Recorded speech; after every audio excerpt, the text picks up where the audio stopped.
असीम जय जयकार हो। दादा भगवान ना असीम जय जयकार हो। दादा भगवान ना असीम जय जयकार हो। दादा भगवान ना असीम जय जयकार हो। दादा भगवान ना असीम जय जयकार हो। दादा भगवान ना असीम जय जयकार हो। दादा भगवान ना असीम जय जयकार हो। दादा भगवान ना असीम जय जयकार हो। दादा भगवान ना असीम जय जयकार हो। दादा भगवान ना असीम जय जयकार हो। ओ दादा भगवान ना असीम जय जयकार हो। दादा भगवान ना असीम जय जयकार हो। ओ दादा भगवान ना असीम जय जयकार हो। दादा भगवान ना असीम जय जयकार हो।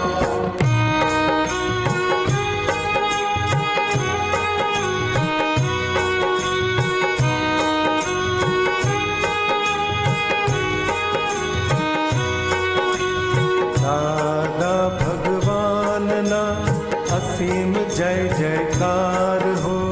दादा भगवान ना असीम जय जयकार हो। दादा भगवान ना असीम जय जयकार हो। दादा भगवान ना असीम जय जयकार हो। दादा भगवान ना असीम जय जयकार हो। दादा भगवान ना असीम जय जयकार हो।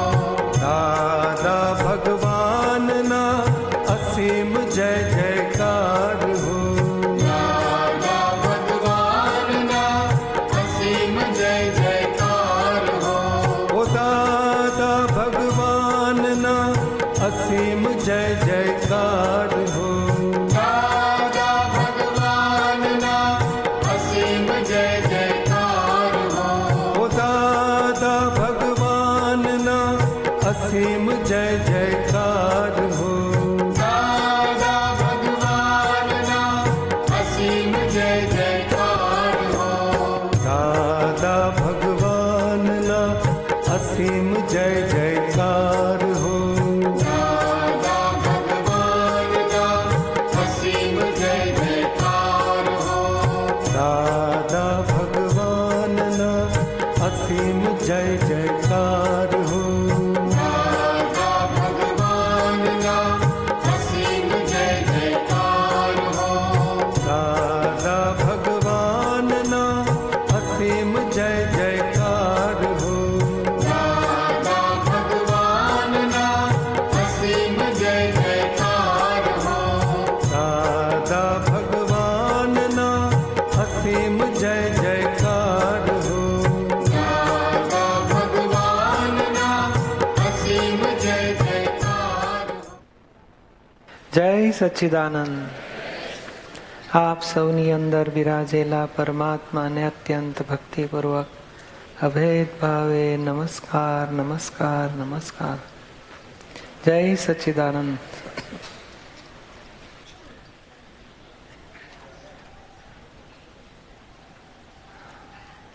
વિજ્ઞાન શાશ્વત સુખનું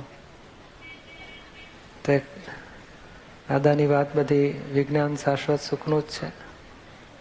એ શાશ્વત સુખ એ વિજ્ઞાનથી પ્રાપ્ત થયું છે. જગતમાં ચાલે છે બધું અજ્ઞાન કહેવાય. અજ્ઞાન એટલે બધું ભૌતિક સુખો, એના પરિણામે દુઃખ મળે. એ બુદ્ધિ જ્ઞાન હોય છે, અજ્ઞાન કહેવાય છે. અહંકારી સુખ, માનેલું સુખ, કલ્પિત સુખ. જલેબીમાં એક જણ સુખ માનતો હોય તો બીજો કહેશે મને ભજીયામાં સુખ લાગે. એકને લક્ષ્મીનો સુખ લાગતો હોય ત્યારે કેટલાક લક્ષ્મીનો ત્યાગ કરવામાં સુખ માનતા હોય. એ બંને ભૌતિક સુખો છે. એ સુખ શબ્દ કહીએ ખરા, પણ એ સુખ દુઃખનું મિક્સચર હોય છે. સુખે ભોગવવાનું ને પાછું દુઃખે ભોગવવાના.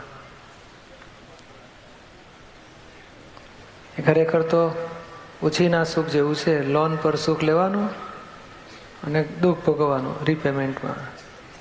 દાદા તો એવું કહેતા કે બે દુઃખના ઇન્ટરવલમાં સુખ હોય છે. જેમ સિનેમાનો ઇન્ટરવલ હોય ને, અડધો કલાક, 1.5 કલાક હોય, પછી બીજો 1.5 કલાકનો, વચ્ચે 10 મિનિટનો ઇન્ટરવલ. તે બોલો બે દુઃખ વચ્ચે થોડું સુખ આવે અને પાછું બીજું દુઃખ આવવાનું બાકી છે, ત્યારે એને સુખ લાગે. જેમ મહિના પહેલા નક્કી કર્યું ને, પાવાગઢ જઈશું, સુખ આવશે, મજા આવશે. નક્કી કર્યું ત્યાંથી સુખ એનું શરૂ થાય ખરું. પાવાગઢ ચડતો જાય તો સુખે ચડે ને પછી પાવાગઢ દર્શન થયા એ સુખે પૂરું. પછી આવતા કકડાટ કરતો કરતો આવ્યો હોય. કેમ તો કલ્પિત જ છે. માતાજીની ભક્તિ એ વાત સાચી છે, પણ આ કોઈ પણ બાબતમાં ફરવા જવું છે, કાશ્મીર જવું છે કે ફલાણી જગ્યાએ જવું છે, એ માન્યતા, આ ઘરથી છૂટ્યો એનું સુખ હોય છે, માન્યતાનું સુખ હોય છે. અને પાછી માન્યતા પૂરી થાય એટલે પાછું દુઃખે શરૂ થાય. પછી સુખ પૂરું થાય ને દુઃખ શરૂ થાય. કોઈના રીપેમેન્ટ તાત્કાલિક દેખાતા હોય ને કોઈના પછી દેખાય, પણ છેવટે આ અજ્ઞાનમાંથી સુખ દુઃખ ઊભા થાય છે. સુખ પછી દુઃખ, પાછું સુખ, પાછું દુઃખ. એ અજ્ઞાનને ભૌતિક જ્ઞાન કહેવાય છે, બુદ્ધિ જ્ઞાન કહેવાય છે, રિલેટિવ જ્ઞાન કહેવાય છે. અને થોડું આગળ એટલે હાયર સ્ટેજમાં કે જ્યારે અજ્ઞાનમાં પછી એક ભાગ એવો હોય છે, શુભાશુભ જ્ઞાન કહેવાય છે, કે અશુભ છોડી અને શુભમાં આવે તો એને સુખ થાય.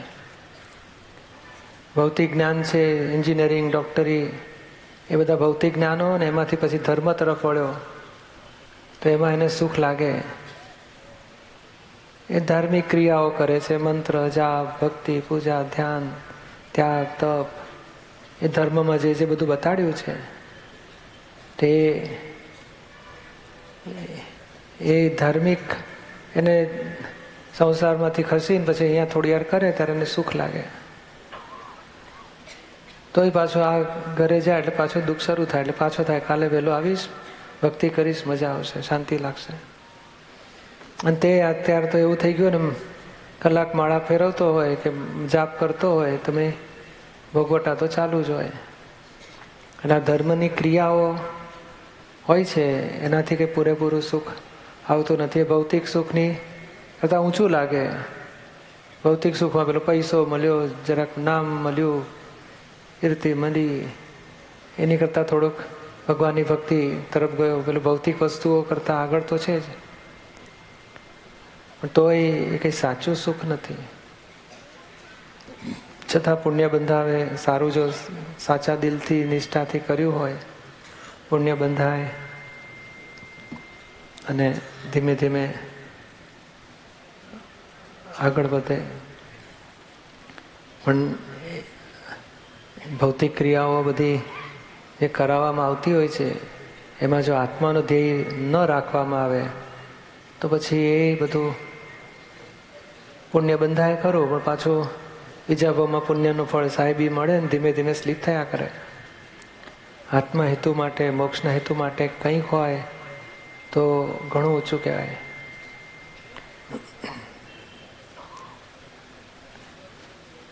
એટલે આ બહારના સુખો તો બધા પુણ્યના ફળ રૂપે સુખ હોય છે. પુણ્યનું ફળ આવે ત્યારે સુખ સુખ લાગે, પછી પુણ્ય પરવારે એટલે પાછું દુઃખ દુઃખ દુઃખ લાગે. એટલે પુણ્ય પુરુષાર્થ પૂર્વક નથી. હા, પુરુષાર્થ ક્યાં હોય છે? જ્યાં કંઈક સમજણ હોય, સાચી સમજણ કે મારે કોઈને દુઃખ આપવું નથી. હું ક્રોધ કરું છું તો બીજાને દુઃખ થાય, કારણ મારી પર કોઈ ક્રોધ કરે તો મને, એને ઉપાદાન જાગૃતિ કહે છે. કંઈક ડેવલપમેન્ટના ઊંચા સ્તરમાં આવ્યો હોય ત્યારે પોતાને એ થોડીક અમુક જાગૃતિ હોય છે, ના બીજાને ત્રાસ આપીશું તો મને નુકસાન થાય, બીજાને તો વેર બંધાશે. સમ્યક બુદ્ધિ જેવી સમજણ હોય આખી. વિપરીત બુદ્ધિ એટલે બીજાને ત્રાસ આપીને સુખી થવાનો ઉપાય કરે છે. આ બીજાને નુકસાન ન કરીને, એટેક ન કરે, કોઈ દુઃખ ના આપે, વેર ન બાંધે, અને સુખી થવાનો પ્રયત્ન કરે. ભૌતિક સુખ એ સમ્યક બુદ્ધિથી હોય છે. એ ડેવલપમેન્ટની ઊંચા સ્તરમાં આવે ત્યારે એવું બનતું હોય છે. આ કળિયુગમાં તો વિપરીત બુદ્ધિ 80-90% એ જ વધી ગઈ છે. એટલે કોકનું પડાવી લેવું, ભોગવી લેવું, છેતરવાને, ઘરની વ્યક્તિઓને જ એકબીજાને દુઃખ આપીને પોતે સુખી થવાનું. એટલે એને ખબર જ નથી, ભાન જ નથી હોતું કે આમાં બસ આ બેસ્ટ ફર્નિચર થવું જોઈએ, ઇન્ટિરિયર બેસ્ટ થવું જોઈએ, કલર કોમ્બિનેશન બેસ્ટ હોય. 2-4 જણાને દુઃખ આપી દે પોતાનું બેસ્ટ ચોઈસ પ્રમાણે લાવતા. એ ભૌતિક સુખોમાં તો વિપરીત બુદ્ધિથી દુઃખ અપાયા જ કરતું હોય. ધર્મમાં આગળ વધ્યો અથવા તો કંઈક જાગૃતિમાં આગળ વધ્યો, હજુ મૂળ આત્માની વાત તો ઘણું છેટું છે, પણ સંસારમાં કંઈક હિતાહિતનું ભાન થાય એને જાગૃતિ કહેવાય છે. કે શું કરીએ તો હિત કહેવાય, શું કરીએ તો અહિત કહેવાય. પોતાને નુકસાન થાય છે, સામાન નુકસાન થાય છે, નુકસાન થાય બધું ન કરે તો એમાં એને શાંતિ મળે છે, સુખ મળે છે. પણ એ સદબુદ્ધિનું કહો અથવા તો બધાનું હિત સંભાળે ને હાર્ટીલી ભાગ કહેવાય છે. તો કે એનાથી એને સુખ શાંતિ વધે. અને એક્ઝેક્ટલી જોવા જઈએ તો આ સંસારની બધી વસ્તુઓ વિનાશી છે. એમાંથી ગમે તેટલું સુખ લેવા જઈશું તો એ છેવટે વિનાશી સુખ મળતું હોય છે. એટલે દુઃખનો એન્ડ, સુખનો એન્ડ આવવાનો અને દુઃખ આવવાનું જ. એ પછી વસ્તુઓ બદલાય, વ્યક્તિઓ બદલાય કે ક્રિયાઓ બદલાય, પણ છતાં એ ભૌતિક પોતે જ અવસ્થા સ્વરૂપે છે, વિનાશી સ્વરૂપો છે. એનું સુખ એ વિનાશી હોય છે. અલબત્ત જીવ માત્ર સુખને શોધે જ છે. પહેલેથી બચ્ચું હોય ત્યારથી, જન્મ થયો ત્યારથી દુઃખ ગમતું નથી, સુખ ગમે છે. અને સુખ માટે બધા એના સાધનો, ક્રિયાઓ, કાર્યો બદલાયા કરતા હોય છે. ભૌતિક ક્રિયાઓમાંથી પછી ધાર્મિક ક્રિયાઓમાં પેસે છે. એમાંથી પછી આગળ વધીને સંતો મહંતોના સત્સંગ ને ક્રિયાઓ ને બધું કરતા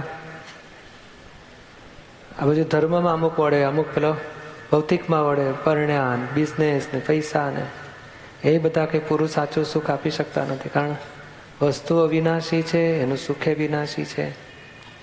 ભૌતિક ક્રિયાઓ વિનાશી, એનું સુખે વિનાશી. એમ કરતાં કેટલાય અવતારના ડેવલપમેન્ટ પછી એને સમજાય કે સાચું સુખ આત્મામાં છે. સંતો મહંતો બધું ધર્મમાં પણ જ્યારે સત્સંગની પ્રવૃત્તિમાં આગળ વધે અથવા સતશાસ્ત્રો વાંચે, આધ્યાત્મિક શાસ્ત્રો, કથા વાર્તા એ બધું કરતાં પણ જ્યારે આધ્યાત્મિક શાસ્ત્રો વંચાય છે ત્યારે એને સમજણ પડે કે સાચું સુખ આત્મામાં છે. આ બધી વિનાશી વસ્તુઓ છે, આત્મા અવિનાશી છે, એનું સુખ શાશ્વત છે, અવિનાશી છે. અને ધીમે ધીમે એ બાજુનો ભાવ વધતો જાય ત્યાં સુધી હજુ ભૌતિકમાં જ છે અથવા તો રિલેટિવમાં જ છે. રિયલનો અંશ સુખ ચાખવા મળતું નથી. એમાં જો કોઈ જ્ઞાની મળ્યા, આત્મજ્ઞાન મળ્યું, તે ક્રમિક માર્ગમાં તો બહુ મોટી તપસ્યા અને એમાં સુખની વાત હોતી જ નથી. સુખ છે એવું માનીને પછી આત્માનું જ માથાકૂટ ચાલ્યા જ કરતી હોય છે. ઠેઠ આત્મ સાક્ષાત્કાર થાય ત્યાં સુધી એને સુખ મળતું નથી. જ્યારે અહીં ક્રમિકમાં અક્રમમાં કોક વખત આવા જો જ્ઞાની મળી ગયા અક્રમ અપવાદ રૂપે, તો પછી એ જ્ઞાન વિધિ દ્વારા એને પોતાના આત્માનું ભાન થાય કે ના, આ મન વચન કાયા નામ સંબંધો વિનાશી છે, હું આત્મા છું, શુદ્ધ આત્મા અવિનાશી છું. ત્યારથી નિરાકુળતા સ્વરૂપે સાચું સુખ, સાચું એટલે શાશ્વતી સુખની શરૂઆત થાય છે. તે અક્રમ છે એટલે મેં મોટું સંસારી દેવું લઈને આવેલો છે અને આત્માનું સુખ ચાખે છે. એટલે પાછું એને પેલું દેવું ભરપાઈ કરવાનું હોય એટલે પાછા દુઃખ તો ભોગવવા જ પડતા હોય એવું લાગે એને.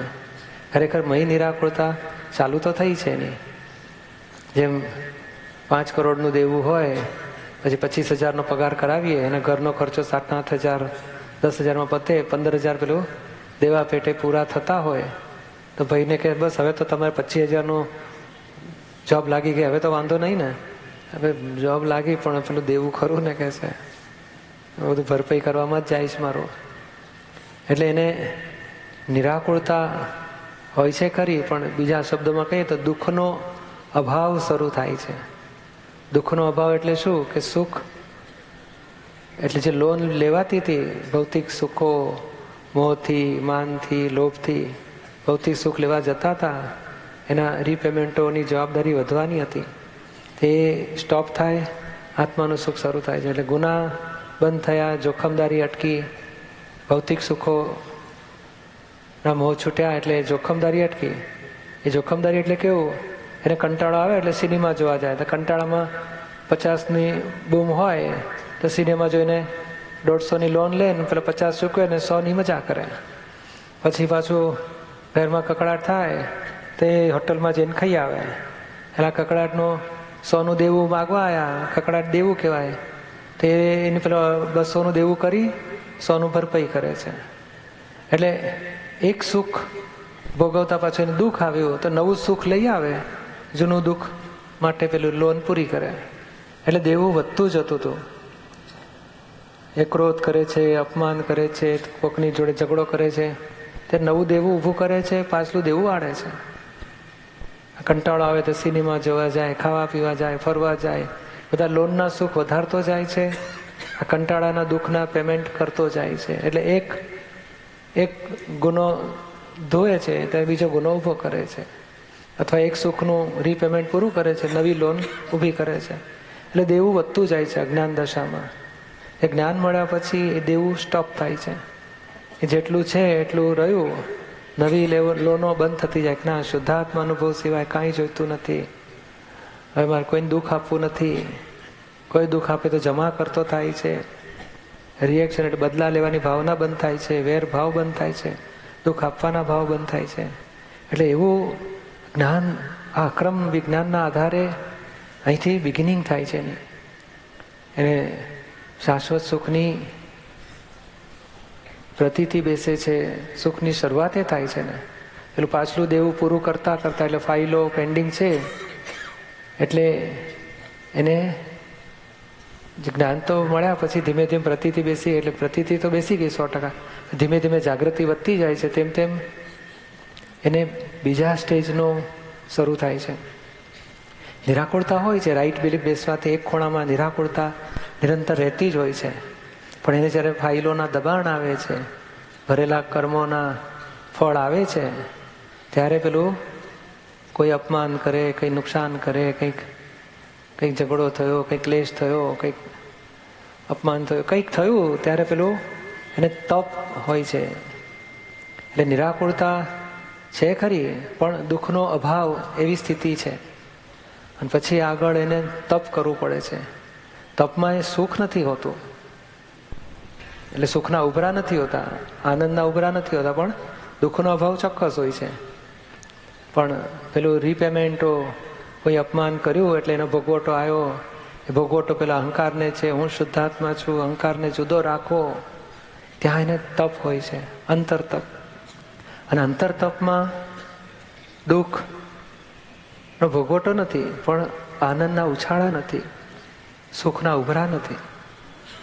પણ એ આંતરતપ એક એવી સ્થિતિ છે કે કર્મ પૂરું થાય ત્યાં સુધી એક્ઝેક્ટ અંતરતપ ગોઠવાય તો એને પછી તપ પૂરું થવા પછી આનંદ ઉભરાય છે અને ત્યાં પેલું સુખ ચાખે છે. પણ એ જ્ઞાન દશામાં વળ્યા પછી જે જ્ઞાનની પેલા પ્રતીતિ બેસે છે કે હું શુદ્ધાત્મા છું, પછી એને જાગૃતિ રહે છે કઈ રીતે હું શુદ્ધાત્મા છું, કઈ રીતે આ મન વચન કાયા બધી ચિત્ત અહંકાર જુદા છે. અને ત્યાં પછી તન્મય આકાર ન થવા દે એવું તપ કરે તો પેલું તેમય એ 10માંથી 2 વખત જરા સુખ લાગે ને પાછું 8-10 વખત તો તપમાં સ્લીપ થઈ જાય, લીકેજ થઈ જાય. પણ એ જેમ નાનો બાબો ચાલવા શીખતો હોય પડતો જાય, ઊભો રહે, ગબડી પડે, કરતા કરતા એવી આ તપની અંતર તપની સ્થિતિ હોય છે. ત્યાં એને એ જ્ઞાન દશા કહેવાય છે. હજુ વિજ્ઞાન આગળ બાકી રહ્યું છે. જાગૃતિ ત્યાં જ્ઞાન દશા છે, ત્યાં એને ભૌતિક સુખો કે ભૌતિક દુઃખો ટચ થતા નથી, પણ અંતર સુખ ભોગવે છે, આનંદ ચાખે છે પોતાનો. પણ તો એ અમુક કે 5-10માંથી 2 વખત ચાખે છે, 8 વખત તો પેલું તપ જ હોય છે. એ તપ અંતર તપથી કર્મ બળતા જાય છે, ફળ ભોગવવામાં નવા બીજ પડતા નથી, કર્મ ફળમાં તન્માયાકાર થતો નથી. પણ એ જાગૃતિ વખતે તપ હોય હોય, જે માન વખતે પેલું અપમાન વખતે તપ હોય. માનમાં સુખ આવવા જાય તો કે ના, તો ભૌતિક સુખ છે, પાછું દુઃખ આપશે, મારે જોઈતું નથી, ત્યાંય તપ કરે.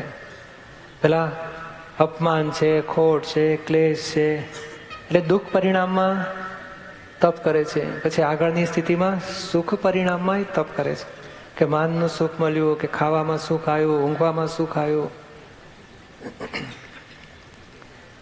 એ ઈચ્છા પૂરી થઈને સુખ આવ્યું સંતોષ નામનું, તો એમાં પાછો તપ કરે કે આ તો પેલું રિલેટિવ, મારે જોઈતું નથી.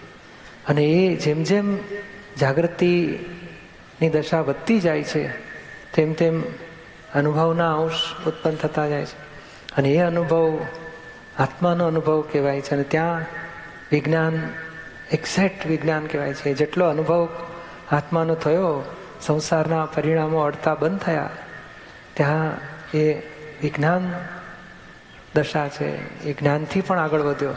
5 આજ્ઞા પાળવી પડે છે, અંતર તપ તપવું પડે છે, ત્યાં સુધી જ્ઞાન અંતરાત્મ દશા છે, શુદ્ધાત્મ પદ.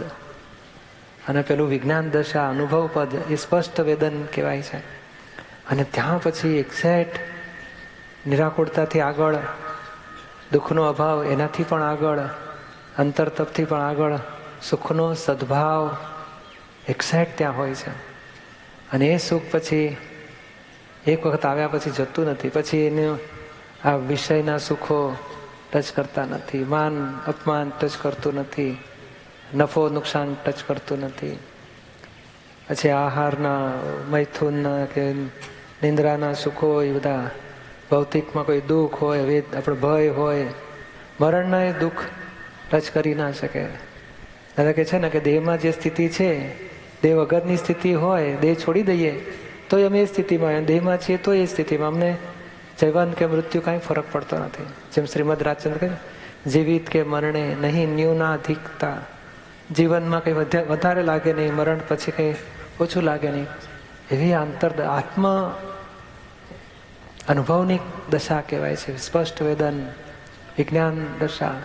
એ વધતા વધતા પછી આગળનું કેવળ જ્ઞાનનું સ્ટેશન આવે, અને પછી નિર્વાણનું સ્ટેશન ને સિદ્ધ ક્ષેત્ર. પણ અક્રમ વિજ્ઞાનથી એ શાશ્વત સુખનો સ્વાદ ચાખતો થાય છે. એટલે જ આખે ને વિજ્ઞાન શાશ્વત સુખનું આ ભાવમાં, આ કાળમાં ઠેઠ આત્માના સ્પષ્ટ અનુભવ સુધી પહોંચાય છે. જેમ શુક્લ ધ્યાન શાસ્ત્રમાં લખ્યું, 4 એના સ્ટેજીસ બતાડ્યા. પહેલું તો અસ્પષ્ટ વેદન, આત્માનું અસ્પષ્ટ સુખ ચાખવું. પછી સ્પષ્ટ સુખ, સ્પષ્ટ વેદન કહેવાય. પછી કેવળ જ્ઞાન, અને પછી નિર્વાણ. તો બીજું સ્ટેશન આ કાળમાં, આ ક્ષેત્રમાં, આ અક્રમ વિજ્ઞાન દ્વારા પોતાના પુરુષાર્થથી અને દાદાની કૃપા ચોક્કસ છે એમાં, પણ એ ઠેઠ સુધી પહોંચાડે છે. બીજું સ્ટેશન આ ભાવમાં કેવળ જ્ઞાનનું સ્ટેશન આવે એવું નથી. એ મહાવેદિક ક્ષેત્રે સિમંદર સ્વામીના દર્શન થયા પછી એ સ્ટેશન આવે, અને પછી ત્યાંથી પછી નિર્વાણનું સ્ટેશન હોય જ એને. પણ આ વિજ્ઞાનની જાગૃતિ, વિજ્ઞાન એટલે શું કહીએ છીએ કે 5 આજ્ઞા પાળવી પડે, એનું પરિણામ વિજ્ઞાન દશા ઊભી થાય છે. એટલે આપણો પુરુષાર્થ મહાત્માઓને 5 આજ્ઞા પાળવા ઉપર જોર મારવાનું છે. 5 આજ્ઞા ક્ષણે 70% પડાય તો પછી પેલું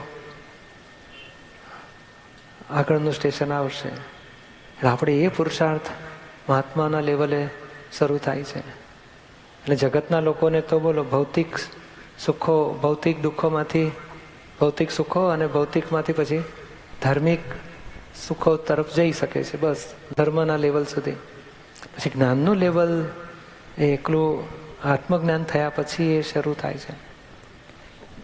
અને વધતા વધતા આત્માના સ્પષ્ટ અનુભવ સુધી પહોંચાડે એવું આપણું અક્રમ વિજ્ઞાન છે.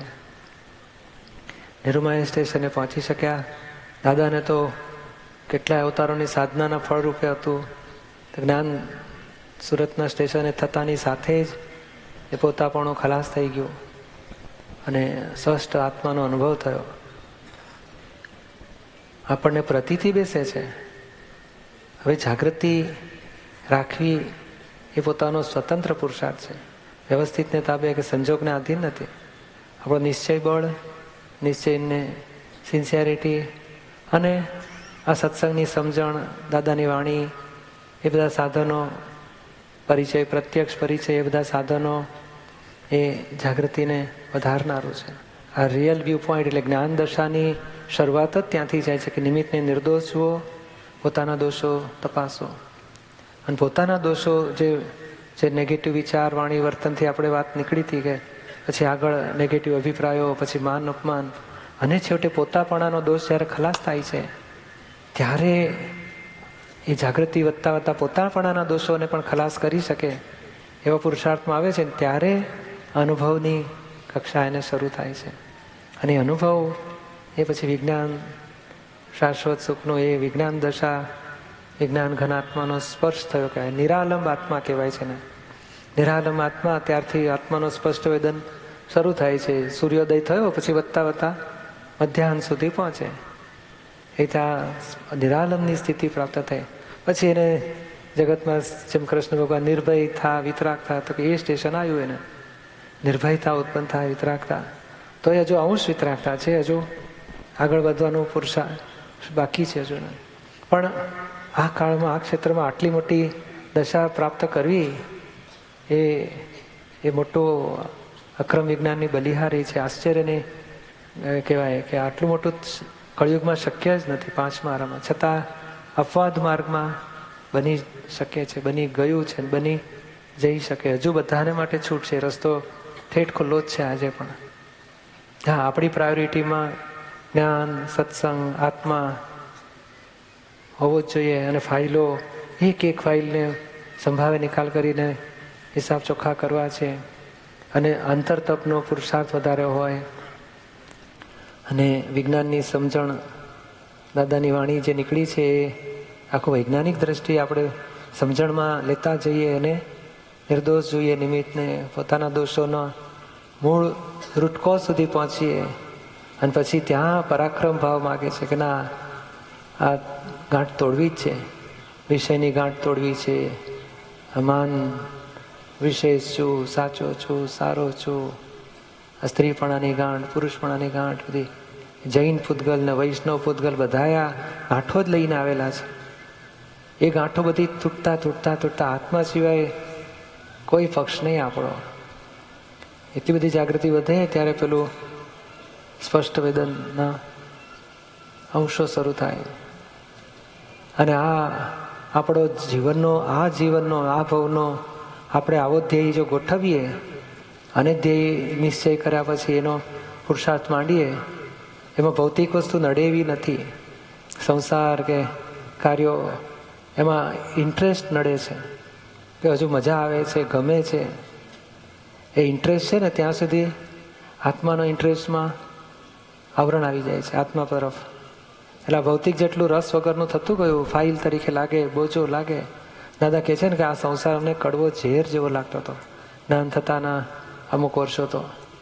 અને એમાં જ્ઞાન થયું, ઓહો, પરમ જ્યોતિ સ્વરૂપ સિદ્ધ ભગવાન, સિદ્ધ ક્ષેત્રનું સુખ, પરમાનંદ, અનંત સમાધિ સુખ અનુભવ્યું અમે. એટલે આ બધું જેટલું ભૌતિક દુઃખદાયી લાગે એટલું જ આત્મા સુખદાયી લાગે. જો ભૌતિક હજુ મજા આવે છે, ગમે છે, સ્વાદ આવે છે, અપેક્ષાઓ છે, હજુ આકાંક્ષાઓ છે, ઈચ્છાઓ છે, તો એ ભૌતિક ઈચ્છા આત્મસુખનું અંતરાયનું કારણ બની જાય છે. તેથી કરીને ડરવાની કે અટકવાની જરૂર નથી, પણ દોષોને ઓળખવાની જરૂર છે અને પ્રત્યાખ્યાન લેવાની જરૂર છે કે ના, આવું મને ના હોજો, મને તો આત્માનું જોઈએ છે. એ જેમ જેમ આપણો નિશ્ચય, પ્રત્યાખ્યાન વધતું જાય તેમ તેમ બીજા શબ્દોમાં કહે છે ને, શુદ્ધાત્મા અનુભવ સિવાય ખરેખર આ જગતની કોઈ વિનાશી ચીજો, વિનાશી સુખો મારે જોઈતા જ નથી. અને એ જોઈતા નથી નક્કી કર્યા પછી વિનાશી સુખો ક્યાં સુખ ચખાઈ જાય છે, કેવી રીતે લેવાઈ જાય છે, એમાંથી પાછા ફરવાની જાગૃતિ ગોઠવે. જ્યારે જ્યારે સુખ લેવાઈ ગયું ત્યાં પ્રત્યાખ્યાન કરે. વિનાશી સુખો માટે કોઈ ઉપરાણા ના હોય, પ્રોટેક્શન ના હોય, એમ કરતાં કરતાં કરતાં આગળ વધવાનું છે આખું. અને આપણો સત્સંગ એ જ દિશામાં આગળ લઈ જાય. દાદાની વાણી કહો કે નિરૂમાના સત્સંગ કહો કે દાદાના સત્સંગ કે બધા સત્સંગનો હેતુ આટલું છે કે આ ભાવમાં અસ્પષ્ટ વેદનમાંથી આત્માના સ્પષ્ટ વેદનમાં આપણે પહોંચીએ.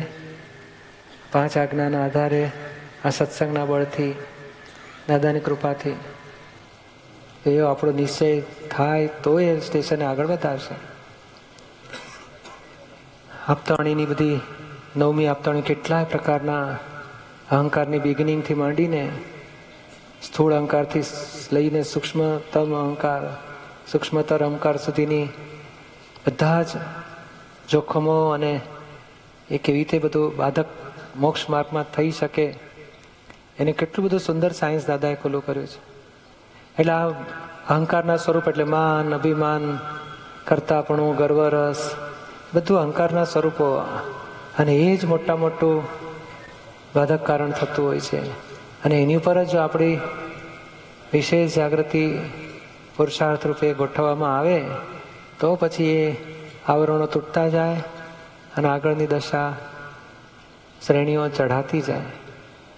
જોડે જોડે એક બાજુ અહંકારના સ્વરૂપને ઓગાળવાનું ગોઠવીએ છીએ, એની સામે આત્મગુણોની પણ ભજના એક બહુ જ જે અસ્પષ્ટ વેદનમાંથી સ્પષ્ટ વેદનમાં જવા માટે હિતકારી થઈ પડે છે. કે આત્માના ગુણો, એની ગુણોના જેમ અવ્યાભાત સ્વરૂપ તેની વ્યાખ્યાથી માંડીને એના અનુભવ સુધી કે આ કેવું હોય, અવ્યાભાત સ્વરૂપ, અવિનાશી સ્વરૂપ કેવું હોય, કઈ રીતે હું અવિનાશી સ્વરૂપ છું, કઈ રીતે અવ્યાભાત સ્વરૂપ છું, કઈ રીતે હું અવ્યયી છું, અનંત જ્ઞાનવાળો છું, અનંત દર્શનવાળો છું, અનંત સુખનું ધામ છું, જ્ઞેયોને જાણવામાં પરિણમેલી અવસ્થામાં હું શુદ્ધ છું. એ પણ એટલું જ. એટલે આ બાજુ પાછા ફરવું છે અને પછી શું રૂપ થવું છે તો કે એ સ્વરૂપને ઓળખીને એની ભજના જો થાય તો એટલું જ એ ઉપરના પગથિયે ચડાવનારો મોટો આધાર છે. અને એ આત્મ સ્વરૂપની ભજના કહો કે આત્મગુણોની ભજના કહો કે એ સ્વરૂપને ઓળખીને તે રૂપ થવાની તમન્ના, એ આપણને આગળના અનુભવની શ્રેણીઓ ચડાવવામાં હિતકારી થાય છે. એટલે આ ભૌતિક આ જે શાશ્વત સુખના અંશો, આ કચરો સાફ થવાથી અને આત્મ સ્વરૂપની ભજના થવાથી અનુભવના અંશો વધતા જાય છે. જેમ પ્રજ્ઞાશક્તિનું દાદા કહે છે ને 2 કામ છે, એક તો સ્વરૂપની ભજના કરવી અને ફાઇલોના સંભાવે નિકાલ કરવા. તે એક્ઝેક્ટ એ જ છે કે આ વ્યવહાર બધો કશાય રાગ, દ્વેષ, ડિસ્ચાર્જ સ્વરૂપના મોહ, બધા ચારિત્રમો બધા ખાલી કરતા જઈએ. અને આ બાજુ એનો જે બીજો ભાગ છે એ કેટલાકને મિસિંગ હોય છે, એ ખામી રહી જાય છે. તો કે ના, એની પણ એટલી જ ભજના વધી જાય. ને એ વધી ક્યારે શકે કે આ બાજુ ઇન્ટરેસ્ટ જ છૂટી જાય ને તો એમને એમ પોતાના સ્વરૂપની ભજના વધતી જાય છે. પછી જેમ જેમ ભૌતિકના રસ છૂટતા જાય તેમ તેમ સ્વરૂપની ભજના વધતી જાય. દાદા એક વખત કહેલું, 74-74ની વાત છે, એક ભાઈને કહેલું, પછી મને તો બહુ હેલ્પ થઈ એનાથી.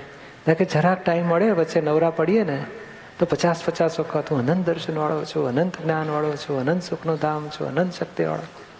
પોતાના ગુણોની ભજના કરવી કે છે. સંસારમાં થોડો ટાઈમ મળ્યો તો વૃત્તિઓને આત્મરમણતામાં રાખવી. આ 6ઠ્ઠી આપતાણીમાં આવશે આપણી માટે એનાલિસિસમાં કે આ ભજનાનો એક જે ફ્રી ટાઈમ હોય છે ત્યારે દોષોના પ્રતિક્રમણો કરતા હોય છે. પહેલાં તો વ્યક્તિઓ સાથેના હિસાબો ચોખ્ખા કરવાના, એના પ્રતિક્રમણો ચાલતા જાય. પછી સેકન્ડ સ્ટેપમાં પોતાની ગાંઠીઓનો એનાલિસિસ સામાયિકમાં કરીએ. અને ત્રીજા લેવલે પોતાના સ્વરૂપની ભજના, પોતાના સ્વગુણોની ભજના કરીએ તો આ કહીને કે શાશ્વત સુખના અનુભવની કક્ષામાં પહોંચાય એવું છે. આપણે આ બધી વાતો કરતા હોઈએ છીએ, એમાં આવતીકાલથી કાલથી બધું તડામાર તૈયારી કરવાની જરૂર નથી. આ બધા સ્ટેશનો જાણીને પછી ધીમે ધીમે આપણે સ્ટેપ બાય સ્ટેપ આગળ વધવા માગીએ છીએ કે ભાઈ સ્થૂળ કચરાને સાફ કરો, પછી સૂક્ષ્મમાં આપણે આગળનું છે કે ભાઈ અહીંયાથી આપણે અમદાવાદથી ઉપડશે તો પછી વડોદરા આવશે, પછી મોટું બીજું ભરૂચ આવે છે, પછી સુરત આવે છે, પછી વલસાડ, પછી વિરાર, પછી બોમ્બે, બોરીવલી. એ આપણે ખબર હોય ને તો આપણે સીટ ડાઉન ના થઈએ. તો આપણે અત્યારે વડોદરા સુધીના જ નાના નાના સ્ટેશનો પૂરા કરો, મણિનગર ને નડિયાદ ને આણંદ ને પછી વડોદરા આવ્યો, ચાલો એક સ્ટેપ પ્રાઇમરી પૂરી થઈ, પછી ધીમે ધીમે અંકલેશ્વર, પછી તો ચાલો સેકન્ડરી પૂરી થઈ, પછી હાયર સેકન્ડરી, પછી કોલેજ, પછી પીએચડી. પણ આ સ્ટેપ બાય સ્ટેપ આગળ વધવા માટે દાદાએ જુદી જુદી જગાએ જુદી જુદી રીતે બધી જ વાતો ખુલ્લી કરી છે. એમાં આપણે આખું આ ટ્રેક નક્કી થાય છે કે ભાઈ પોતાના આત્માના અનુભવની કક્ષામાં પહોંચવા માટેનો રસ્તો કયો પકડવો આપણે. એમાં જાગૃતિ, આપણા મહાત્મા જાગૃતિના સ્ટેશનથી શરૂઆત કરવાની. એ વધતા વધતા પછી શુદ્ધ ઉપયોગ આવશે, પછી આગળ જ્ઞાતા દ્રષ્ટાપણો આવશે, પછી આગળ અનુભવ. જ્ઞાતા દ્રષ્ટાથી જ અનુભવના અંશો વધતા જાય છે. પણ આવી રીતે આ સ્ટેપ બાય સ્ટેપ આપણે આગળ વધવા માગીએ છીએ. અટકવું નથી, છતાં આપણી મંજિલ ઘણી બાકી છે એમ કરીને પુરુષાર્થમાં કાચા પડવું નથી. આ ભૌતિકના અથડામણો ને ડખલો ને ગૂંચવાડા ને એ જ આપણો ટાઈમ ખાઈ જાય છે, થકવી મારે. એટલે આપણું ધ્યેય રાખીશું તો ઝડપથી સામાન્ય નિર્દોષ જવાનો પુરુષાર્થ માંડીશું, પોતાના દોષ ચોખ્ખા કરવાના પુરુષાર્થમાં રહીશું તો આ ઝડપથી મોક્ષના માર્ગના પુરુષાર્થમાં આગળ વધી શકાશે.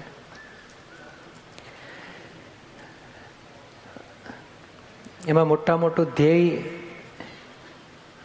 ધ્યેયની જાગૃતિ બહુ મુખ્ય છે આ બધાના પાયામાં, ફાઉન્ડેશનમાં. કે આ છૂટવું છે, આ સંસારથી મોક્ષે જવું જ છે, આ છૂટવું છે એવું ધ્યેય હોય તો પછી આ બધું અહીંથી મુંબઈ પહોંચવું છે તો પછી આ બધા સ્ટેશનો કયા આવ્યા, હજુ તો ભરૂચ આવ્યું, હજુ આટલું બાકી, એને ખૂંચે ક્યાં રહે કે મુંબઈ ડેસ્ટિનેશન હોય તો અહીં જ માનપાન ને સંતોષ છે તો પછી જવાનું જ નથી બોમ્બે. એવી રીતે આપણે અંદરથી છૂટવું છે, આ જગતના હિસાબો પૂરા કરીને મોક્ષે જ જવું છે. એ છેલ્લામાં છેલ્લું ધ્યેય એ દાડામાં 25 વખત એ આપણને હાજર રહેવો જોઈએ. પણ એનો અર્થ એવો નથી આપણે બીજાને બધો બોલ કરીએ, મારે તો છૂટવું છે, હું તો ટાળી ગયો તમારાથી, મારા હિસાબ, એવું બધું બોલવા માટે નથી. આ આંતરિક વસ્તુ છે, આ સમજવામાં અને હૃદયમાં રાખવાની વાત છે. અત્યારે તો કોઈને દુઃખ ના થાય, કોઈના દોષ ના દેખાય, કોઈનાથી ભોગવટા ના આવે, એટલા જ સ્ટેપમાં જાગૃત રહીને આપણે પુરુષાર્થ કરવા માગીએ છીએ. પણ વધીને આપણે ત્યાં જવું છે. ધીમે ધીમે કશાય રહિત દશા, બ્રહ્મચર્ય દશા, પછી આ બુદ્ધિથી બીજાને ભેદ પાડીએ, બીજાના દોષો જોઈએ, એ બધું ચોખ્ખું થતું જાય. એમ આગળની સ્ટેશનો પહોંચાશે. લઘુત્તમ ભાવ, છેલ્લામાં છેલ્લું અભેદતા, અને એનાથી આગળ લઘુત્તમ ભાવ, અને એનાથી આગળ અભેદતા. એટલે આ બધા લેવલો આપણે લક્ષ્યમાં રાખીને આગળ વધવા માગીએ છીએ. કે ભાઈ આ વિજ્ઞાન એટલું બધું અદ્ભુત રીતે ખુલ્લું થયું છે તો પછી કામ કાઢી લો, દાદા કહે છે તે કેમ ના કાઢી લઈએ આપણે. અને કામ કાઢી લેવા માટે આ સ્ટેપિંગ આપણને પકડી રાખવાના છે કે ના, મારે એક પહેલું ધોરણ જેમ ડૉક્ટર થવું હોય તો 12મું, પછી મારે કોલેજના 5 વર્ષ, ઇન્ટર્નશીપના 3 વર્ષ, મારે આ બધું લક્ષ્યમાં જોઈએ કે હું અત્યારે 4થા ધોરણમાં છું, પછી મારે 8મું 12મું, 5 વર્ષ કોલેજના, પછી એ ઇન્ટર્નશીપ, એવું બધું આપણા પણ જ્ઞાન માર્ગમાં શ્રેણીઓ ચઢવાના રસ્તા દાદાએ બતાડી ચૂક્યા છે. આપણે ધ્યેય સ્વરૂપ રાખીને પુરુષાર્થ કરવાનો છે. આપણે થોડા પ્રશ્નોની વાતો લેતા જઈશું અને આને વધારે વિગતમાં જ્ઞાનના સ્ટેપિંગને સેટ કરતા જઈશું. તરલિકા ભરૂચ, શાશ્વત સુખનો અનુભવ કાયમ રહે તે માટે કયો પુરુષાર્થ કરવો જે સુખ કાયમ રહ્યા કરે? જ્ઞાન લીધા પછી શાંતિ તો થઈ ગઈ છે, પણ અમુક વાર ભોગવટો થાય છે જેથી સુખ રૂંધાયા કરે છે. તો યોગ્ય માર્ગદર્શન આપશો. એક વસ્તુ તો મહાત્માએ ચોક્કસ સમજી લેવાની છે કે આપણને સુખના ઉભરાની આશા રાખશો જ નહીં. આપણે જાગૃતિ રહે છે ને એટલું જ ચેક કર્યા કરવા જોઈએ. જાગૃતિનું ફળ હમણાં જાગૃતિના સ્ટેશનવાળાને તો તપ હશે, અંતર તપ. જાગૃતિના આધારે જે અંતર તપ થાય છે, અંતર તપ યથાર્થ થશે તો દોષ બળશે મૂળિયા સાથે અને પછી આનંદનો અનુભવ ઉત્પન્ન થશે. આનંદ ન થયો એટલે દુઃખી થવાની જરાય જરૂર નથી, કારણ આનંદ છે ને એક જ્ઞાતા દ્રષ્ટાનું પરિણામ છે આનંદ. અને જાગૃતિવાળાને તપ હોય છે, દુઃખનો અભાવ એ સ્ટેશન છે આપણું. એટલે સુખ કોઈ વખત આવશે, એ કોઈ વખત એટલે ક્યારે કશાયો ઉપશમ હોય ને ત્યારે ભાઈ આનંદ રે, નિરાકુરતા રે. પણ એ આનંદ પછી ફાઇલો આવીને ત્યારે આનંદ જતો રહેશે. ત્યારે આપણે મેં દુઃખી થવાની જરૂર નથી. આપણે તો જાગૃતિ રહે ને એટલે આપણે સમજો કે આપણે સાચા રસ્તે છીએ. એ જાગૃતિ ગોઠવવાથી, એટલે જાગૃતિ એટલે શું? ફાઇલ 1 જુદા, સામે શુદ્ધાત્મા જુદો, ફાઇલ જુદી, સંભાવે નિકાલ કરવો છે. અને નિર્દોષ દેખાય, અકર્તા દેખાય, શુદ્ધાત્મા દેખાય સામાનો, એટલે આપણે સાચે રસ્તે છીએ. અને એ ફાઇલ પૂરી થશે ત્યારે પાછું નિરાકુળ આનંદ રહેશે. પણ નિરાકુળતા એટલે આનંદના ઉછાળા નથી. નિરાકુળતા એટલે શું? આકુળતા, વ્યાકુળતાનો અભાવ, દુઃખનો અભાવ. નિરાકુળતા એટલે કોઈ સુખનો ઉભરા નથી ત્યાં. પણ આપણને ખૂણામાં લાગે કે આ બધું મને અંદર અડતું નથી. જ્યાં રાઈટ બિલીફ બેઠી છે કે હું શુદ્ધાત્મા છું, એ રાઈટ બિલીફના આધારે એને નિરાકુળતા એક ખૂણામાં રહેવાની છે. અને એ નિરાકુળતા આપણને આ જ્ઞાન પછી રહે છે. પછી સુખનો સદભાવ જે દાદા કહે છે ને, દુઃખનો અભાવ એ પહેલું સ્ટેશન છે, સુખનો સદભાવ એ પછીનું સ્ટેશન છે. એ આજે આપણને આવશે નહીં. એટલે આપણે નિરૂમાન આવ્યું હતું 75ની સાલમાં, જે પેલું વારસ હો દાદાના કારુણ્યતા રેલાવજો, એ જે પદ લખાયું છે ને, ત્યારે એમને સુખનો સદભાવ એ સ્ટેશન આવ્યું હતું. એ સુખના ઉભરાય હાજર હોય બધા 200 માણસો, એને સુખ સુખ લાગ્યા કરે. એવું કોઈક વખત અંતરાય તૂટે, સુખના આવરણ તૂટે ત્યારે બને. એટલે આપણે મહાત્માએ સુખની તપાસમાં પડવાની જરૂર છે, જાગૃતિની તપાસમાં રહેવાનું. જાગૃતિને કોને કહેવાય? તો કે જુદાપણાની જાગૃતિ રહે, પહેલું સ્ટેપ. પોતાના દોષ દેખાય, બીજું સ્ટેપ. સામું નિર્દોષ દેખાય. એ જ બસ આટલું જ આપણે સમજવાનું કે આ થયું તો આપણે સાચે રસ્તે છે. એનું ફળ આગળ ઉપર નિરાકુળતા, આનંદ વધતો જશે. હવે જે આપણે કહીએ કે અમુક વાર ભોગવટો થાય છે, તો આ જે ભોગવટો જ્યારે થાય છે ને, એ કયા પ્રસંગોમાં, કોના નિમિત્તે, કઈ બાબતથી આવ્યો ને, એ ખરેખર નોંધી રાખવા જેવું છે. અને નોંધીને પછી એની પર હોમવર્ક કરવા જેવું છે. કારણ એ ભોગવટો જેમ આપણને કહે ને કે આપણે પેલો ડૉક્ટર ચેક કરતા હોય ને પછી અમુક જગ્યાએ હા તો આ નસ દુખી, આ દુખે છે તો પછી આવો રોગ હોવો જોઈએ. એ રીતે આ ભોગવટો એ અહંકારને આવે છે. અને અહંકાર, હું સાચો છું, કે હું સારી છું, વિશેષ છું, એ લેવલવાળા અહંકારને ભોગવટો છે. અને એ ભોગવટો સ્થૂળ પ્રસંગોમાં ડીપ ડાઉન ક્યાંક ટચ થયું એટલે આપણને મોટો દોષ પકડાયો જેવું સમજવું જોઈએ કે આ કયું સ્વરૂપે છે એ ઓળખો પહેલાં, કે હું સાચો છું, કે સારો છું, વિશેષ છું, હોશિયાર છું, ધાર્યું કરવું જ, મોહ છે, શું છે? આ માન છે, લોભ છે, મોહ છે. મોહ અને લોભ અને માન, આ 3 જ મોટા ખાડા છે. એટલે કયો દોષ છે? આ ભોગવટો આપનાર કયો દોષ છે? પકડાયો પછી હોમવર્ક તરીકે ભલે ને 6 મહિના 12 મહિના આપણે ખોંચ્યા જ કરતો, આ પકડો, આને મોડિયા શોધી કાઢો. નિરૂમાએ આ પુરુષાર્થ કર્યો તો કે આ મોડિયું પછી એક પ્રસંગમાં ભોગવટો આવ્યો, એ 6-12 મહિના સુધી છેવટે એ દોષને ઓગાળીને જ જંપે. અને એમ એક ભોગવટા ખલાસ થતા આત્માના સ્પષ્ટ વેદન સુધી પહોંચાય. અમુકમાં ભોગવટો આવે છે અને અમુક વાતમાં બિલકુલ નહીં આવતો. હા, નથી આવતો. એમાં આપણે ત્યાંય જાગૃતિ રાખવા માંગે છે કે આ મોહ છે, મૂર્છા છે. હમણાં ધાર્યું થાય ને તો ભોગવટા ના આવે. માન ધકલાબંધ મળે, ભોગવટા ના આવે. ભાવતું ભોજન મળે, ભોગવટા ના આવે. ના દી ભોગવાય. અમુક વાર કોઈ ગાળો આપી જાય ને તોય ભોગવટો ના આવે. એટલે એમાં જોવાનું કે ભાઈ ભોગવટો કેમ નથી આવતો, અને તો કયું જ્ઞાન વપરાયું, કયું જ્ઞાન હાજર રહ્યું, એ જાગૃતિ રાખો. આ જ્ઞાન હાજર રહ્યું, ભોગવટો ના આવ્યો, કરેક્ટ છે. અને જ્યાં ભોગવટો આવે છે એને શોધી કાઢો કે હજુ કઈ કચાશ રહી છે કે ભોગવટો ઊભો થાય છે. એટલે આમાં શું છે? જાગૃતિનો જ પુરુષાર્થ આપણને આગળના પગથિયે ચડાવશે. પછી અમુક વાર સત્સંગમાં આવવાનું જો બંધ કરી દઈએ ને તો આમ સંસાર બાજુ ખેંચે છે મને. એટલે છે આપણો ભરેલો માલ મોહનો છે જ. હજુ બહાર રુચિ લાગ્યા કરે એવું થાય. નહીં શું લાગ્યા કરે? બહાર રુચિ લાગ્યા કરે. શું કહે? રુચિ.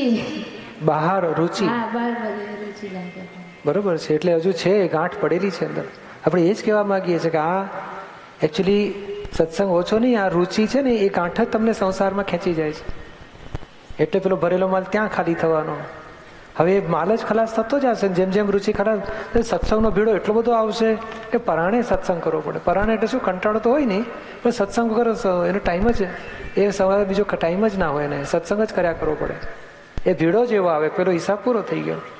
એટલે આપણે એ જ ચોખ્ખું કરવા માંગીએ કે રુચિઓ ચોખ્ખી કરો.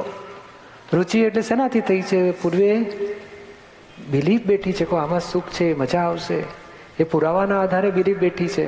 હવે આ જ્ઞાનના પુરાવા ગોઠવો કે આમાં જોખમ કેટલું છે, આ રિલેટિવ સુખ છે, સાચું સુખ નથી, સાચું સુખ શુદ્ધાત્મામાં છે, મોક્ષે જવા જેવું છે. એટલે ધીમે ધીમે ધીમે આ રુચિ જે સંસાર ભૌતિક તરફની છે એ છૂટીને આત્માની ઊભી થશે. બીજા શબ્દોમાં આખું પૂતગલ જ આત્મા પક્ષી થઈ જવું છે, એવો આપણો પુરુષાર્થ માગીએ છીએ. આશીર્વાદ આપજો. એ જ રસ્તે આપણે આ બધી વાતો થાય છે કે આ વાત નીકળી છે તો આપણે આ ટ્રેક પકડો. હવે દર્શના જાની, જ્ઞાન લીધા પછી મને જે આનંદ અને સુખનો અનુભવ થાય છે એટલે મને એમ થાય છે કે આ સુખ આનંદ મારી શાસ્ત્રીમાં બધા જણા અનુભવે. બહુ સારું. પછી આગળ વધવું છે કે આખી દુનિયાના લોકો આવો અનુભવે. શું? મારા સાસુએ લીધેલું છે જ્ઞાન, બહુ સારું. પણ ફાઇલ નંબર 2 ને બીજા બધા સભ્યો બી જ્ઞાન લઈને આ સુખનો અનુભવ કરે. સાચી વાત છે. એવી મારી અંતરથી ઈચ્છા છે. દરેક એ લોકો એવું કહે છે કે તમે વ્યક્તિ પૂજા કરો છો, તો હું આવી એ પરિસ્થિતિમાં હું એમને કેવી રીતે નિર્દોષ છું? કેવું છે કે આ વ્યક્તિ પૂજા દેખાય છે ખરું, પણ અહીંની એક પણ વાત એવી નથી કે કોઈ વ્યક્તિને ડાયરેક્ટ અડતી હોય. પોતાના દોષો ચોખ્ખા કરવા, સામાન્ય નિર્દોષ જોવો અને આ જગતથી હિસાબ પૂરા કરીને છૂટવું, એ સિવાય બીજી વાત જ નથી અહીંયા. એટલે આવું કંઈક બતાડજો, દાદાના પુસ્તકો બતાડજો. નિરૂમાનો ટીવીમાં દીપકભાઈનો સવાર સાંજ પ્રોગ્રામ આવે છે કે જુઓ તો ખરા. થોડું થોડું જોશે ને પછી એ લોકો દિલથી સ્વીકારશે ના વાત બરોબર છે કે અમે સત્સંગ સાંભળવો ગમે છે. બસ તો પછી બહુ થઈ ગયું, પાણી ઉતર્યું ને એટલે બધું પલટશે અંદરથી. એટલે એમ કે દાદા ભગવાનના નામ લઈને તમે ઢોંગ કરો છો એવું બધું બી કોઈ વાર બોલે એમ. ના, પણ તમારે બહુ આર્ગ્યુમેન્ટ નહીં કરવાની. બહુ ત્યારે એક જ છે. જ્ઞાન લીધા પછી અમે તો કશી દલીલ કરતા જ નથી. બસ એ લોકો શું છે કે હજુ તમારો વ્યવહાર એ લોકોને માફક આવે એવો નથી ને, એટલે પછી પાણી ઠેઠ દાદા સુધી છાંટા ઉડે. તું સુધરી નહીં દાદા ભગવાનનો સત્સંગ કર્યા પછી, એવું થોડોક આક્ષેપ રહેવાનો બને ને એવું. હા, બરાબર. એટલે આપણી પ્રકૃતિના દોષોના લીધે એમને, એટલે આપણે હવે આપણું પ્રતિક્રમણ કરો અને એમના આત્મા માટે પ્રાર્થના કરો કે આત્માનું જ્ઞાન પામો. જય સચિદાનંદ. હા, ધીમે ધીમે આવશે. બધા આવે જ છે. બધા આપણી ભાવના સ્ટ્રોંગ રાખવાની, દાદાને ખૂબ પ્રાર્થના કરવાની, તો આવશે જ. સુધા પટેલ, ગોધરા. શાશ્વત સુખ, વિજ્ઞાન શાશ્વત સુખનું. તો શાશ્વત સુખ એટલે કેવું સુખ? શાશ્વત એટલે શું? કાયમનું, ટેમ્પરરી નહીં, પરમનન્ટ. પરમનન્ટ શબ્દ સાંભળ્યો છે ને? નથી આ 3 મહિનાની નોકરી આપીને કાઢી મૂકે ટેમ્પરરી કહે છે ને. પછી આખી જિંદગી પરમનન્ટ જોબ મળી ગયો આપણને. આ સંસારનું પરમનન્ટ કાયમનું એડ્રેસ, તો પરમનન્ટ એડ્રેસ લખો તમારું. એ પરમનન્ટ સાચું પરમનન્ટ નથી. હા, એક ભવનું પરમનન્ટ. આ તો ભવનું પરમનન્ટ, એને શાશ્વત કહેવાય. ત્રિકાળ અબાધિત. સમજાયું ને? બીજું, ફક્ત 2 મિનિટની આલોચના કરવા દેવા વિનંતી. છેલ્લા 1 વર્ષથી ખૂબ જ ભોગવટો રહે છે. મારે દાદાની, નિરૂમાની અને દીપકભાઈ પાસે માફી માંગવી છે. શું બન્યું છે? દીપકભાઈ, જ્યારે ફાઇલ 1 મેરેજ કરીને સાસરીમાં આવીને તો ત્યાં બધા દાદાની, નિરૂમાની પૂજા કરતા. તો એવું થતું કે આ તો આપણા જેવા જ મનુષ્યો દેખાય છે. પૂજા તો ભગવાનની થાય, મુંગટ પહેરેલા હોય એમાં બધાની. તો જ્ઞાન લીધા પછી ખબર પડી કે ના, આ તો આ કળિયુગ રૂપી મહાસાગરમાં જે બધા જીવો છે, જે કાળા પથ્થર બનીને ડૂબી રહ્યા છે, એમને ફૂલડા બનાવીને તારવાવાળા પ્રત્યક્ષ ભગવાન છે. એવી જ્ઞાન લીધા પછી જાગૃતિ આવી. બહુ સારું. અને બધાની સાથે ચરણવિધિ કરવા બેસતી ને તો એમ થતું કે આટલું લાંબુ લાંબુ ક્યારે બોલી રહેવાનું, થાકી જવાય. પછી જ્ઞાન લીધા પછી ખબર પડી કે આ ચરણવિધિ એ તો અનંત કાળના અનંત બહુના કચરાને ધોવાનો અમૂલ્ય સાબુ છે. એનાથી કચરો તો સાફ થાય છે, પણ સાથે સાથે એની સુવાસથી આખો દિવસ પ્રફુલ્લિત રહેવાય છે. બસ જ્ઞાન લીધા પછી આટલું. બરોબર અને છે. દીપકભાઈ, જ્ઞાન લીધા પહેલા અણસમજણમાં તમારા માટે ખોટા વિચારો થઈ ગયેલા, દાદા માટે, નિરૂમા માટે એની ક્ષમા માંગુ છું. હા, ધોવાઈ ગયો. આરાધના થાય એટલે બધું પાછલું ધોવાઈ જાય. દરેક માતા પિતાની એ ઝંખના હોય છે કે એમનું સંતાન સંસ્કારી બને. મા બાપના વ્યવહારથી બાળક ખૂબ શીખે છે. ક્યાં કરકસર કરવી, ક્યાં એન્કરેજ કરવું, ક્યાં ડિસ્કરેજ કરવું, એનું બેલેન્સ જો મા બાપને સમજાય તો બાળક બગડશે નહીં. બાળકો જે હોય છે એમને સમજાવવા, ગ્રાન્ડ ચિલ્ડ્રન, તો એમને જે ગેમ અથવા ટીવીનો ને બીજો બધા ઇન્ટરેસ્ટ હોય છે એમાંથી આપણે ધર્મ તરફ એ તરફ લઈ જવું હોય તો કેવી રીતે પ્રયત્ન કરવા? મમ્મી પપ્પા એક થાય, એ આપણી ફિલ્મ જોતો હોય, હા, આ ઝઘડો કરે છે, હું પણ મોટો થઈને ઝઘડો કરીશ, મજા આવશે. આપણે એને રોકવું હોય તો એટલે આપણે બંધ થવું પડે પેલા. એની હાજરીમાં તો ભૂલે ચૂકે દાદા દાદીએ કચકચ ના કરાય. એટલું જો બાબલાના સંસ્કાર માટે તો આપણે ભોગ આપવો પડે કે ના આપવો પડે? આપવો પડે. એને સુધારવા માટે નહીં, પણ આપણા બાબલાના સંસ્કાર માટે. એટલે અહીંથી શરૂઆત કરો કે આપણે બે જણાએ નક્કી કરવાનું, હસબન્ડ વાઈફે, કે જો આ પૌત્રની હાજરીમાં આપણે તોફાન કરીશું ને, એના સંસ્કાર બગાડી રહ્યા છે, આપણે આટલું ડાયા થવું પડશે. આપણે પછી એ ગયા પછી આપણે કરીએ, ઊંઘી ગયો હોય ને, ઊંઘી ગયો તોય ના ચાલે, કારણ આત્મા તો મેં હાજર જ છે. એ સ્કૂલમાં ગયો ને ત્યારે લડી પડવું, આપણે આવે ત્યાર પહેલાં બંધ થઈ જવાનું. અને બીજો ઉપાય શું છે? ઘરમાં આરતી ચાલુ કરો. અસીમ જે છે કે 10-15 મિનિટ રોજ બોલો, રોજ આરતી કરો. એ લોકો આવે કે ના આવે, આપણે રોજ કરવાની. દાદા દાદીએ એ આપણી હાજરીમાં એ જોશે ને, એને વાઇબ્રેશન પહોંચ્યા કરશે. ધીમે ધીમે કોઈક દાડો આવશે, રવિવારનો દાડો હોય, ફ્રી ટાઈમ હોય, એમ કરતાં કરતાં કોઈક દાડો કે તું ચાલો આજે બોલાય, આ બધા બોલીશું, પછી આરતી કરીએ. ધીમે ધીમે એને સંસ્કાર ઉત્પન્ન થશે. એ ઓટોમેટિક ઉત્પન્ન થાય આપણા વર્તનથી કે? હા, બહુ ફેર પડે. જોવાથી સંસ્કાર. આ ગરબા તમે રમેલા કે કોઈ દાડો? તે લખેલું હોય ને, પેલા ડાબો પગ આગળ કરવો, જમણો પગ આગળ, એને 23 ડિગ્રી ટ્વિસ્ટ કરવો, તે આવડે તમને? અને એક દાડો જુઓ તો આવડી જાય કે ના આવડી જાય? જોવાથી બધું આવડી જાય. આ બધું વિડીયો જોઈને તો લોકો ઊંધું શીખ્યા છે. એ જ એમની પાસે હોય છે કે બીજું એ છોડવા માંગતા નથી, કે ગેમ અને ટીવી આપણે શું છે, નવી રીત સુધારો. જીવતા સાથે રમત ગમત વધે ને, પેલું નહીં, નાના છોકરા ટેબલ ટેનિસ રમે, કે ફૂલ રેકેટ રમે, બીજું કંઈક રમે, કેરમ રમે, ચેસ રમે, પત્તા રમે, કંઈક નવી રીત શોધી કાઢો કે જીવતા સાથે કોમ્યુનિકેશન વધે. ઘરમાં તમે બેસી, ચાલો આજે આપણે બધા રમીશું નવી રમતો, તો એને જીવતા સાથે કોમ્યુનિકેશન વધે ને એવો કંઈ વ્યવહાર શીખો. અથવા ચાલો આપણે સ્વિમિંગમાં જઈએ, તો એમાં આ ટીવી મોબાઈલ ગેમ્સમાંથી બહાર નીકળે ને, કંઈક બીજો ઉપાય કરવાનો રીત. આ બંધ કરો બોલશો ને કશું સાંભળવાનું નથી, અને પેસવાનું જ નથી, એને સંભળાતું જ નથી એ શબ્દ. એને બીજું કંઈક દેખાડો, કંઈક બીજો રસ્તો બતાડો. એમાં કંઈક જો ફેરફાર કરવાનો કંઈ ઉપાય આ છે, બીજા નથી. આપણા જૂનાગઢમાં નિષ્પક્ષપાતી ત્રિમંદિરનો ભવ્ય પ્રાણ પ્રતિષ્ઠા મહોત્સવ આત્મજ્ઞાની પૂજ્ય દીપકભાઈના સાનિધ્યમાં પ્રશ્નોત્તરી સત્સંગ રહેશે 7 જાન્યુઆરી સાંજે 4:30 થી 7:30. જ્ઞાનવિધિ ભેદ જ્ઞાનનો પ્રયોગ રહેશે 8 જાન્યુઆરી સાંજે 4 થી 7:30. પ્રાણ પ્રતિષ્ઠા મહોત્સવ પ્રાણ પ્રતિષ્ઠા વિધિ 9 જાન્યુઆરી સવારે 9:30 થી 1. પૂજન આરતી સાંજે 4:30 થી 7:30. વિશેષ ભક્તિ રાત્રે 9 થી 10:30 દરમિયાન. મહોત્સવ સ્થળ જૂનાગઢ ત્રિમંદિર, ખામધરોલ ચોકડી, જૂનાગઢ બાયપાસ રોડ, જૂનાગઢ. સંપર્ક 9924344489. આપ સર્વે પણ જૂનાગઢમાં નવનિર્મિત ત્રિમંદિરના ભવ્યાતિભવ્ય પ્રાણ પ્રતિષ્ઠાના મહોત્સવમાં પધારી જ્ઞાન અને ભક્તિસભર આ કાર્યક્રમમાં પધારવા આપને ભાવભર્યું આમંત્રણ છે. સ્વયંની ઓળખ તરફ લઈ જતા સત્સંગ આપ સૌની અંદર વિરાજેલા આત્મજ્ઞાની દીપકભાઈની સહજ પળો. દાદાની વાણીનો ઝળહળતો પ્રકાશ, સવારની એનર્જેટિક શરૂઆત, જ્ઞાન અને જ્ઞાની સાથે ઓલવેઝ કનેક્ટેડ રાખતી દાદા ભગવાન પરિવારની એપ,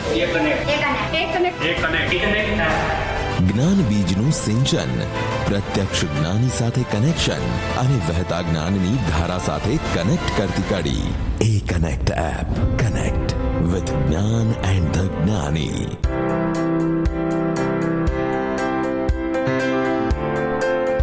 બહારથી તો આપણે હેલ્ધી રહી શકીએ છીએ, પણ અંદરની હેલ્થનું શું? ડિપ્રેશન, બેરોજગારી, ચિંતા, નિરાશા, ગુસ્સો, અપમાન, એકલતા. Unlock the inner block. નિહાળો રોજ રાત્રે 9 થી 10 આત્મજ્ઞાની પૂજ્ય દીપકભાઈના સાનિધ્યમાં. એ કનેક્ટ એપ, દાદા ભગવાન એપ, દાદા ભગવાન.tv અને દાદા ભગવાન ફાઉન્ડેશનની યુટ્યુબ ચેનલ દ્વારા. It's Dada Bhagwan Foundation presentation. Trimandir Sankul, Adalaj, District Gandhinagar, Gujarat. Phone 9327 010101.